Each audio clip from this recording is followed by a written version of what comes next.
Hi guys, welcome to Snake Nook.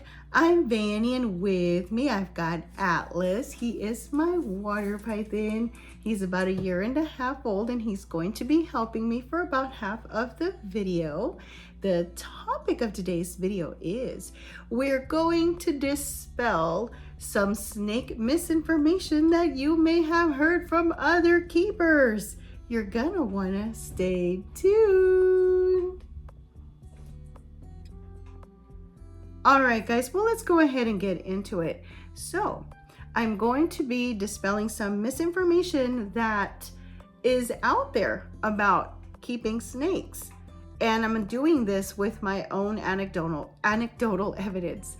I'm going to be glancing off to the side because I do have a few notes that I want to refer to just in case I get off track, which is easy for me to do. Anyway, because I like to chat. So one of the things that I've noticed that can be considered misinformation that I've heard from people in other snake channels can be that your snake is domesticated or is puppy dog tame. If you have heard that phrase, be careful. I do not believe the snakes are fully tamed. I do not believe that they are domesticated.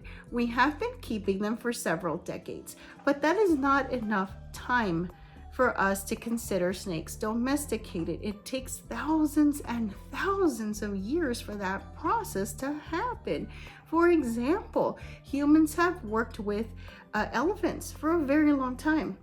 Elephants work for people, yet they're not considered domesticated. Had to take a quick break there, so I'm back. As I was saying, elephants have been working for people for a very long time with people, and yet they are not domesticated. The cat that has been with us for centuries can be considered to be semi-domesticated. So how is it that we're going to work for snakes for say 100 years and we're going to think, oh, it's domesticated because we've been breeding them in captivity now for 100 years? It's just not enough time. They're still very much wild at heart. They are wild animals that you have to be very careful how you, if you're keeping snakes, how you work with them, how you handle them, how you interact with them. That you can condition your snake to handling, you can condition your snake to your lifestyle and definitely have a rewarding relationship with yours. So another bit of misinformation that you may come across in other videos is that handling your snakes often will stress them out. Handling your snakes is stressful, bottom line. That's what you may see in other channels. But I'm here to tell you that my experience is totally different. So if you condition your snakes to handling, they don't have a reason to be stressed out around you when you handle them because they will be used to it. As a matter of fact, your snakes will get used to you taking them out, working with them, interacting with them, handling them, and they will look forward to those events as long as they are positive. So your snake has no reason to be stressed out if you handle your snake regularly and often. It's okay. They get used to that routine. Snakes can learn, even though they are not domestic animals. Snakes do have the capacity to learn, and they have the capacity to adjust to the way that you condition them. So yes, your snake can most definitely have enjoyable interactions with you regularly. So if you handle your snake often, your snake will come to expect those events. However, if you only handle your snake once in a blue moon, and all of a sudden you want to take your snake out to show it off, or just because now you want to share your snake, or you want to do a video with your snake or something, and your snake's not used to coming out often, well, then you will see some signs of stress. So if you're not conditioning your snake to regular handling sessions, to interactions with you, and all of a sudden you want to do this once a month, once every other month, well, for sure your snake is going to be stressed out because it's not used to it. So based on my own anecdotal evidence, I can tell you the snakes are not stressed out because they are handled. You can tell in the way that they move as you handle them.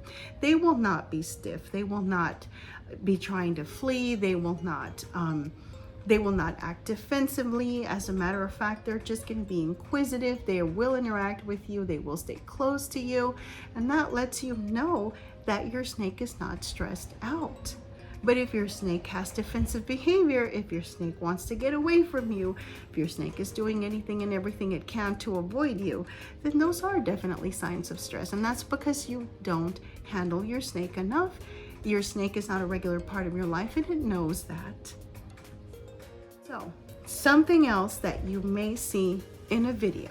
Perhaps someone is going to say that snakes do not recognize their owners.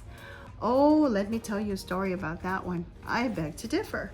So, one day when I came home from work, my daughter was up here in the snake room because this is where we have the desktop computer, and she does her schoolwork here. I do work here as well. And so this is definitely a room where we spend a lot of time in, obviously. And my daughter had been up here that afternoon working, doing college work, and she noticed that when I got home, Sunfire, who is my Bredli, she noticed that he was out and about.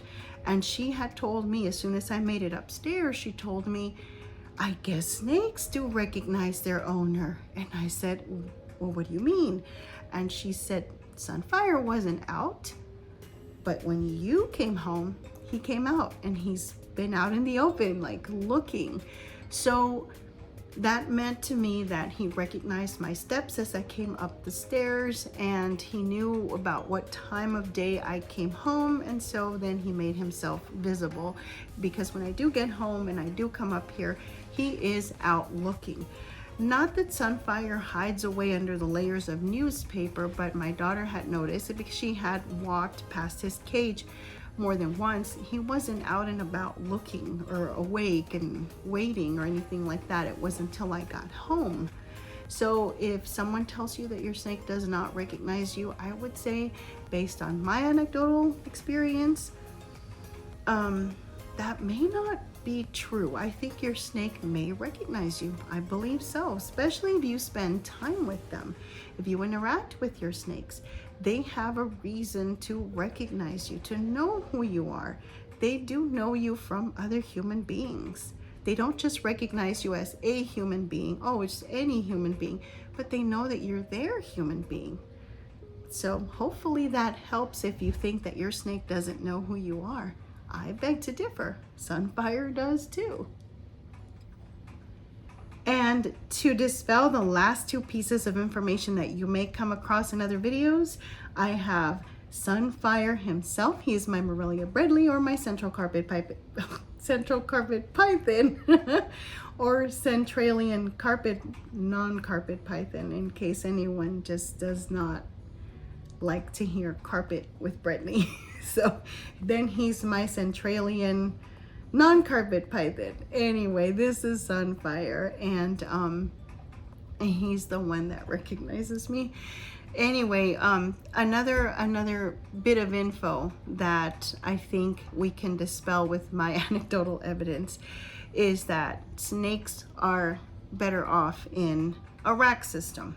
I've never kept snakes in a rack system, by the way, but I have seen in some videos where some people explain that a snake is better off in a rack system because perhaps they kept a snake in rack systems, and then when they moved that snake for whatever reason into a regular enclosure, it just didn't thrive anymore. It didn't do well. It didn't eat. It declined for some reason. And what I think is going on is that the snake is just suddenly, I think it's just overwhelmed. It is just suddenly inundated with all this information all around it because it has lived in a tiny dark drawer of sorts, and it's been living there for years possibly, and maybe now it is in a larger enclosure or a real enclosure, and now there are things that it can look at. There are things that that the snake needs to figure out. There are things in the enclosure that perhaps the snake has never interacted with when it was younger, and so these things are scary. So I think that's what is possibly going on, is that now there is a lot of stimuli for the snake to engage with, and it's just overdrive. And so I think that that's what happens when someone is trying to explain that their snake, when removed from the rack system and placed in a regular enclosure, is now declining or not, no longer eating, or not itself, or no longer shedding, or whatever it was doing very positively in the drawer. So if the drawer was everything it ever knew, you can imagine that a sudden change of so much, like a big world for it now, would certainly impact how the snake is responding. So I think that's what it is, because I see my snakes, most of them live in a 4x2x2. I do have some, in a few of them in 36 inch by 18 inch by 18 inch, and a couple of them are now in enclosures that are a little larger than 4x2x2s, but most of them are in 4x2x2s, and I see them utilizing everything, all the space, everything that is in there. So the snakes do want to interact with things that are in their enclosures. And well, you know me, I take my snakes out all the time, and they enjoy all of that. So what I can tell you is, if you give your snakes opportunities, perhaps to enjoy like a 4x2x2 like the ones I have back here, and they certainly will. And I'm not telling you that I put a baby snake in a 4x2x2. I move my snakes up gradually to this size. And so it does take time to get them to a 4x2x2. But even as babies, they are given the opportunity to interact with different things in their environments, because even though I do start them up in tubs, there are a variety of things going on in the tubs, and tubs are just more spacious than little drawers in a rack. So my snakes start to get used to, oh, now there's this other hide, there's this one, I can climb up that perch, I can do this, I can do that, there's a plant for me to interact with. Or I change things up when I clean the enclosure from time to time, move things around a little bit, or when I upgrade them, take them out. So they're used to that type of interaction. They're used to changes, they're used to movement. They can see things around the house, they can see all sorts of movements. And so they're fine. They're no longer scared of the things that are around them. Hey guys, bottom line, a snake that has been living in a rack system for its whole life, or let's say the first whole year of its life, when you suddenly transition that snake into a larger environment, well, you are likely to see some decline. It's possible. They may just be overwhelmed with all the new things that are going on now.